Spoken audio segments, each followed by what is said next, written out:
बिस्मिल्लाहिर्रहमानिर्रहीम। अस्सलाम वालेकुम नाज़रीन, उम्मीद है आप खैरियत से होंगे। आप देख रहे हैं रियाज़ डिजिटल रियाज़ुल हक़ व्लॉग्स। अफ़गानिस्तान में पाकिस्तान के जो नुमाइंदा ख़ुसूसी हैं, स्पेशल रिप्रेजेंटेटिव मोहम्मद सादिक साहब, वो 3 रोज़ा दौरे पे वहाँ हैं। आज तकरीबन का दौरा कंप्लीट हो जाएगा और ये दौरा इंतहाई अहमियत का हामिल है। तो आज हम इसका जायज़ा लेंगे और इसके साथ साथ कि अमेरिका और चीन और रूस दूसरे मुल्कों के साथ अफ़गानिस्तान के ताल्लुक़ात और पाकिस्तान की सूरत हाल और अफसोसनाक पोजीशन। तो नाज़रीन, मोहम्मद सादिक साहब पाकिस्तान तहरीक इंसाफ के दौर में भी थे और बहुत काबिल और बड़े वेल रिसोर्स, बड़े वेल कनेक्टेड हैं। तालिबान उनकी बहुत ज़्यादा रिस्पेक्ट भी करते हैं।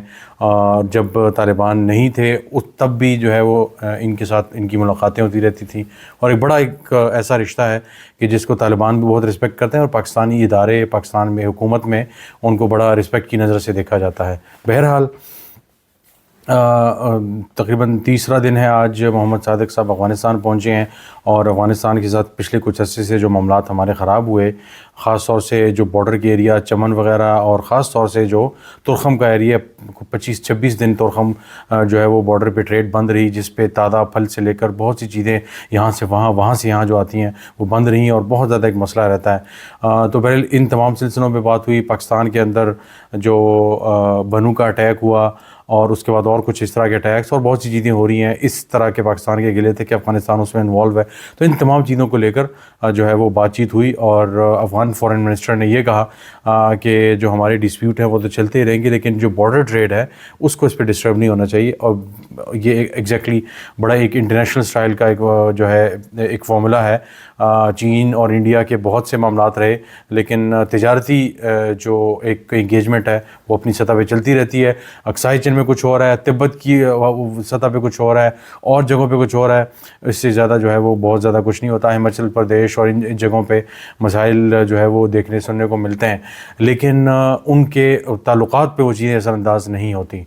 हमने अगेन ये एक लंबी बहस है कि हमने कश्मीर की वजह से, कश्मीर के बारे में हमारी एक राय है, हमारी एक पोजीशन है, यूएन का प्लेबिसाइट और इन चीज़ों के हवाले से जो चीज़ें हैं वो हैं, लेकिन उसका नुकसान हमने ये किया कि अपना कारोबार भी बर्बाद किया, अपने आप को ख़ुद कफ़ील भी नहीं किया।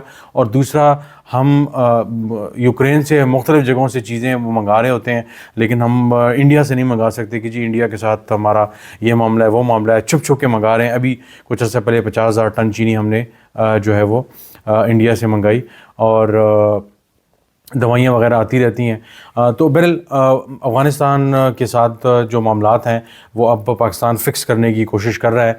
और हाल ही में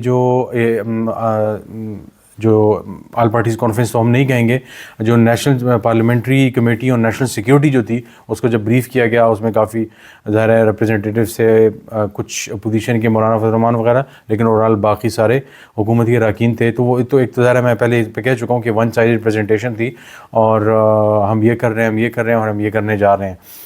लेकिन उसमें भी इस चीज़ का जिक्र था। उन्होंने कहा जी हम दहशतगर्दों से किसी किस्म के कोई मुज़ाकरात हो, कोई कुछ नहीं होगा। अभी आपने उनको गालियाँ देकर फिर अपना रिप्रेजेंटेटिव भिजवा दिया। इससे पहले तकरीबन 4-5 माह पहले भी आपने मोहम्मद सादिक को भिजवाया, 1 या 2 रोज़े पर गए, 2 रोज़ा दौरे पर गए। जो ही वहाँ पहुँचे, शाम हुई, रात हुई और रात को जो है वो F-16 ने अटैक्स किए या दूसरे JF Thunder 17 वगैरह ने, और अफ़गानिस्तान के साथ जो बॉर्डर की टेरिटरी है उनकी साइड पे उस पर अटैक्स वगैरह हुए और बहुत बड़ा एक मसला भी क्रिएट हुआ, जिसमें उन्होंने ये बताया कि जो है वो मतलूबा लोग थे वो नहीं हुए, लेकिन बच्चे और ख़वातीन जो है वो जहाँ बाग हुई हैं। बहरहाल इस सारे मामले को लेकर अगर देखा जाए तो पाकिस्तान वापस तालिबान के साथ इंगेजमेंट वाली सूरत हाल पे गया है। तो उन्होंने एग्री की कि हमारे डिप्लोमेटिक जो टाइज़ हैं वो डीपर होने चाहिए और हम मामले को इस तरह लेके जाएं कि हम ना सिर्फ बातचीत करें और ये सारी चीज़ें हम करें। इसकी बुनियादी वजह क्या बनी? एक तरफ पाकिस्तान की इतनी हार्ड स्टांस और अब अचानक इस तरह के सॉफ्ट स्टांस पे आना, डिप्लोमेटिक और डायलॉग की बातों पे आना, उसकी वजह यह है कि अफ़गानिस्तान के अमेरिका के साथ, रूस के साथ और हत्ता कि ईरान के साथ भी ताल्लुकात बहुत बेहतर हो गए। इंडिया के साथ तो अब सबको पता है कि कैसे ताल्लुकात बन रहे हैं, बढ़ रहे हैं और पहले से रहे हैं।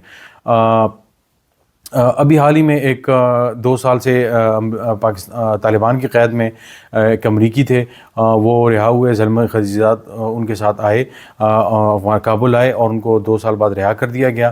اور اس کے علاوہ جو کچھ $40 ملین جو فروزن تھے افغانستان کے، فریز ہوئے تھے واشنگٹن میں، ان کو انفریز کر دیا گیا. اس کے ساتھ ساتھ 3 افغان اہم طالبان رہنما حقانی گروپ کے، ان کو جو ہے وہ ڈی لسٹ کر دیا گیا. ان کے سر پہ جو باؤنٹی یا سر کی قیمت رکھی ہوئی تھی کہ کوئی بھی اگر ان کو مارے گا، پکڑ کے لائے گا، ان کے بارے میں انفارمیشن دے گا تو ان کو اتنے اتنے پیسے دیے جائیں گے، تو ان کے سروں کی قیمت جو ہے وہ ختم کر دی. وہ معاملہ ہوا، 40 ملین انفریز ہو گئے. اس کے ساتھ ایک ڈپلومیٹک چینل جو امریکہ کے ساتھ ہے وہ اسٹیبلش ہو چکا ہے، اور امریکہ بھی یہی چاہتا ہے کہ طالبان کے ساتھ کیرٹ اینڈ اسٹک والا معاملہ کیا جائے، رادر دین کہ ان کے ساتھ جو ہے وہ بمبارڈمنٹ والا سلسلہ کیا جائے یا کوئی جنگ شروع کی جائے. اور اسی طرح روس کے ساتھ ان کے تعلقات بڑے اچھے بن گئے ہیں. روس کے ساتھ تجارت جو ہے وہ اچھی خاصی شروع ہو چکی ہے، کوئلے کی تجارت. چین کے ساتھ بھی اسی طرح کوئلہ، اسٹیل اور چائنیز کمپنیز انویسٹ کر رہی ہیں. مشاہد اللہ جو سینیٹر مشاہد حسین سید ہیں، وہ یہ کہہ چکے، میرے گھر پہ آئے ہوئے تھے چائنیز سینئر کچھ لوگ، تو میں نے ان سے کچھ بات کی، بزنس مین تھے، تو انہوں نے کہا کہ ہم افغانستان میں زیادہ سیف فیل کرتے ہیں پاکستان کی نسبت، کہ ہماری نہ صرف انویسٹمنٹ بلکہ جانی جو تحفظ ہے وہ افغانستان میں زیادہ ہے. تو اب اندازہ لگائیں کہ ایسی صورتحال ہو چکی ہے کہ غیر ملکی پاکستان میں خود کو محفوظ نہیں سمجھتے، افغانستان میں خود کو محفوظ سمجھتے ہیں. تو ایران کے ساتھ بھی بڑھتے ہوئے تعلقات اور وہ ساری چیزیں، تو یہ سب چیزیں اس چیز کی غمازی کرتی ہیں کہ طالبان کا ایک سینٹرل رول اس ایریا میں نہ صرف بڑھتا جا رہا ہے، بلکہ پاکستان جو خوش فہمی کا شکار تھا کہ ہم افغانستان کو لیوریج کے طور پہ استعمال کرتے ہوئے امریکہ سے تعلقات بڑھائیں گے، اور امریکہ اگر خطے میں آنا چاہتا ہے، اسلحے سے پاک کرنا چاہتا ہے، امریکی اسلحہ واپس لے جانا چاہتا ہے افغانستان سے، تو ہم جو ہے ان کے جو ہے وہ لیکی اور چیپس اور جو ہے وہ بنیں گے، اور چمچہ گیر ہم ان کے بنیں گے، اور ان کے لیے دوبارہ ایک قسم کے جو ہے وہ ہائرڈ کلرز بن جائیں گے، ہائرڈ گن بن جائیں گے. اور حال ہی میں جب انہوں نے شریف اللہ مانگا، ہم نے دوڑ کے پکڑ کے ان کو دے دیا. لیکن یہ دال گلنے والی نہیں ہے، اور اس وقت اگر یہ سمجھتے ہیں کہ اس مینجمنٹ کے ساتھ ان کے کو بہت اچھے تعلقات ہو جائیں گے، ان کے سامنے بیچ کے اسٹار لنک کو لائسنس دے کر یا کوئی بہت سی چیزیں ہو کر کمال ہو جائے گا، کچھ نہیں ہونے والا. اور خاص طور سے ٹرمپ ایڈمنسٹریشن جو ہے وہ جو ریپبلکنز جو رہے ہیں وہ بہت زیادہ پاکستان فرینڈلی نہیں رہے، اور ٹرمپ تو بالکل بھی اس حوالے سے اس طرح کے نہیں ہے. تو ان کا ایک ہی اسٹریٹجی کہ پاکستان کو دبا جائے اور ان کو ڈرایا جائے، کیونکہ ان کی جو حالت ہے ڈومیسٹکلی پاکستان میں جو صورتحال ہے اس وقت، اس لیے ان کو جتنا دبایا جائے گا، ان سے کام لیا جائے اور اس کے بعد اپنا کام نکلوایا جائے، تو مزید ان کو گندہ کیا جائے، اور ان کا جو بدماشی والا ہائرڈ گن والا رول ہے وہ ان کو دوبارہ کم از کم ملتا ہوا نظر نہیں آ رہا. ان تمام چیزوں کو پاکستان نے دیکھتے ہوئے افغانستان کے ساتھ معاملات آگے بڑھائے، کیونکہ اب معاملات ہاتھ سے نکلتے ہوئے دکھائی دے رہے ہیں، اور الزام تراشی اور یہ کہنا کراس بارڈر ٹیررزم یہ ہو گیا وہ ہو گیا، جب تک آپ کے پاس ثبوت نہیں ہے، آپ کے پاس چیزیں نہیں ہیں، ہماری باتیں آپ نہیں کر سکتے. بہرحال یہ ایک اہم اپڈیٹ تھی، میں نے سوچا آپ کو دے دوں، اور اس کے علاوہ کچھ چیزیں ہیں وہ انشاءاللہ کل آپ سے شیئر ہوں گی. آج کے لیے اتنا ہی، آپ سے انشاءاللہ دوبارہ ملاقات ہوگی. بہت شکریہ.